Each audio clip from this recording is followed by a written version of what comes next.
जय सिया राम। श्रीमद् वाल्मीकि रामायण बालकांड 23वां सर्ग। श्री राम का विश्वामित्र सहित पुण्य आश्रम में ठहरना।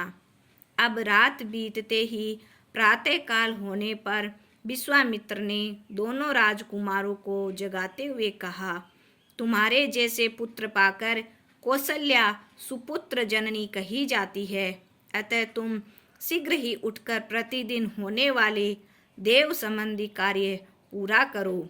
महर्षि विश्वामित्र के वचन सुनकर दोनों वीरों ने स्नान आदि करके गायत्री मंत्र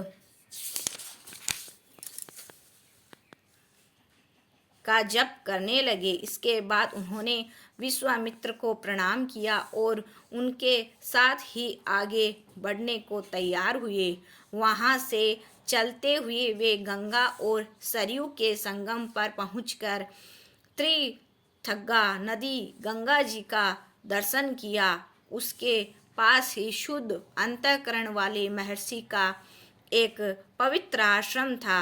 उसे देखकर श्री राम ने विश्वामित्र से पूछा, भगवान, यह किसका पवित्र आश्रम है? विश्वामित्र जी तब हंसते हुए बोले, पूर्व समय में कंदर्प कामदेव सशरीर विचरता रहता था। उन दिनों इसी आश्रम में भगवान शिव एकाग्रचित्त से यहाँ तपस्या करते थे। सहसा एक दिन शिव समाधि से उठकर मरुदगणों के साथ कहीं जा रहे थे कि दुर्बुद्धि काम ने उन पर आक्रमण कर दिया। यह देखकर शिव ने रोष भरी दृष्टि से उसकी ओर देखा। बस फिर तो उस दुर्बुद्धि के सारे अंग जीर्ण शीर्ण होकर उसके शरीर से अलग होकर गिर गए।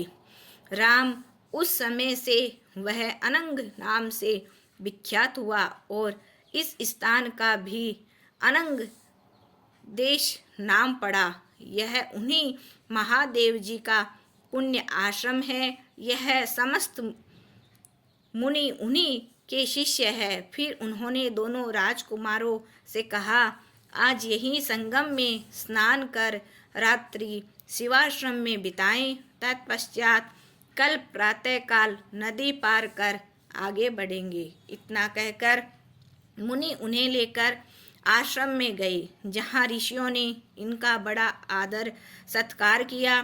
तदंतर वहाँ रहने वाले मुनियों ने विश्वामित्र इत्यादि को शयन के लिए उपयुक्त स्थान पहुँचा दिया। वहाँ मुनि श्रेष्ठ ने मनोहर कलहों के द्वारा राजकुमारों का काफी मनोरंजन किया।